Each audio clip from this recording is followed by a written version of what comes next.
नमस्कार शेतकरी बंधूंनो, मी कराळे DR आणि आपलं कराळे 999 चॅनल मध्ये आपल्या सर्वांचं स्वागत आहे. शेतकरी बंधूंनो, मागे 21 आणि 22 तारखेला जो काही संदेश दिला होता त्याप्रमाणे आपल्या राज्यामध्ये सर्वदूर समाधानकारक असा पाऊस झालेला आहे. आणि हा 21-22 तारखेचा जो पाऊस होता तो पाऊस मध्ये खरंच पैसे पडलेत की काय अशा पद्धतीचा पाऊस होता. कारण सर्व पिकांना जीवनदान या पावसाने दिलेले आहे आणि शेतकरी राजा सुखावलेला आहे. त्याचप्रमाणे हा आठवडा सुद्धा आपल्यासाठी फार चांगला जाणार आहे. कारण या आठवड्यामध्ये सर्वदूर अशा पद्धतीचा हलका ते मध्यम स्वरूपाचा का पाऊस राहीन, परंतु हा पाऊस एक थोडासा भाग बदलत असेल किंवा एखादा दिवस मागे पुढे होत असा हे येणाऱ्या आठवड्याला म्हणजे 29 तारखेपर्यंत आपल्या राज्यामध्ये सर्वदूर पाऊस पडणार आहे. परंतु काही ठिकाणी मुसळधार तर काही ठिकाणी अतिवृष्टी सदृश्य असा पाऊस आज आणि 27 आणि 28 तारखेला होणार आहे.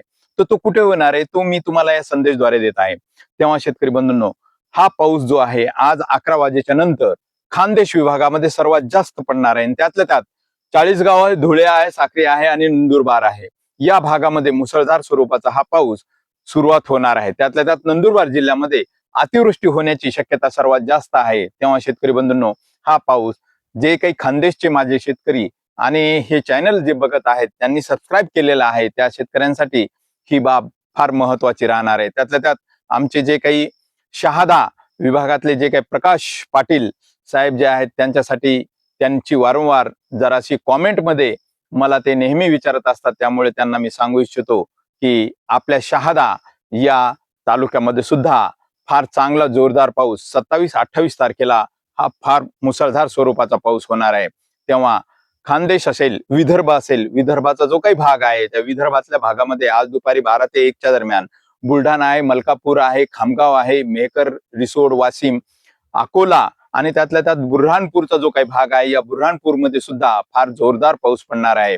नांदुरा आहे या भागामध्ये सुद्धा हा चांगला पाऊस होणार आहे. त्यातल्या त्यात जो काही पूर्व विदर्भ आहे, खानदेश आहे, अमरावती आहे, आर्वी आहे, नेर आहे, या भागामध्ये हा जोरदार आणि मुसळधार अशा प्रकारचा पाऊस 27 आणि 28 तारखेला या भागामध्ये होणार आहे. त्यातल्या त्यात मराठवाड्यातले जे काही माझे शेतकरी आहेत त्या शेतकऱ्यांसाठी सुद्धा ही आनंदाची बाब आहे. कारण आज आपल्याकडे छत्रपती संभाजीनगर असेल, जालना जिल्हा असेल, बीड जिल्हा असेल, अहिल्यानगर असेल, संगमनेर, नाशिक, पुणे, कोल्हापूर, सातारा, सांगली या जो विभाग आहे त्यातल्या त्यात लातूर, नांदेड, परभणी जिल्हा अशा या जिल्ह्यांमध्ये सुद्धा हलका ते मध्यम स्वरूपाचा असा पाऊस आज होणार आहे. त्यातल्या त्यात 24 आणि 25 तारखेला थोडंसं ढगाळ वातावरण राहील व मध्यम स्वरूपाचा काही भागामध्ये हा पाऊस होईल. परंतु या पावसाची तीव्रता जी आहे 27 आणि 28 तारखेला परत एकदा आपल्या राज्यामध्ये फार जोरदार आणि फार चांगल्या प्रकारचा पाऊस 27-28 तारखेला हा होणार आहे. त्यातल्या त्यात 27-28 तारखेला नांदेड जिल्ह्यामध्ये सर्वात चांगला पाऊस राहील.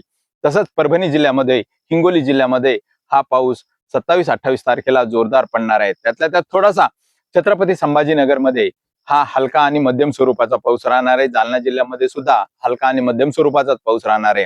हा पाऊस रिमझिम स्वरूपाचा आपल्याकडे 29 तारखेपर्यंत राहणार आहे. त्यातल्या त्यात थोडासा मध्यम स्वरूपाचा पुढचा महिना जो आहे ऑगस्ट महिन्यामध्ये सुद्धा हा पहिल्या आठवड्यामध्ये ढगाळ वातावरण राहील व मध्यम स्वरूपाचा हा पाऊस आपल्याकडे तुरळक प्रमाणामध्ये राहणार आहे. तेव्हा शेतकरी बंधूंनो, हा आनंदाचा जो संदेश आहे इतर शेतकऱ्यांपर्यंत अपेक्षा आहे तुम्ही आवर्जून पोहोचवताल. परंतु ज्या शेतकऱ्यांनी अजूनही चॅनल सबस्क्राईब केलं नसेल त्यांनी सबस्क्राईब करा. कारण आतापर्यंत ज्यांनीही माझ्यासोबत जे काही सबस्क्रायबर आहेत किंवा ज्यांनी मला कॉमेंट केलेले आहेत त्या लोकांचा जो विश्वास आहे तो विश्वास पात्र असा संदेश तुमच्यापर्यंत मी पोहोचवत आहे व यापुढेही योग्य ती माहिती तुमच्यापर्यंत देण्याचा प्रयत्न करेल. त्यामुळे शेतकरी बंधूंनो, हे चॅनल अजूनही सबस्क्राईब करावं, इतर शेतकऱ्यांपर्यंत आवर्जून हा व्हिडिओ पोहोचवा आणि पुढील संदेश लवकरच तुमच्यापर्यंत मी आवर्जून उपस्थित करणार आहे. तोपर्यंत मी आपली रजा घेतो. धन्यवाद.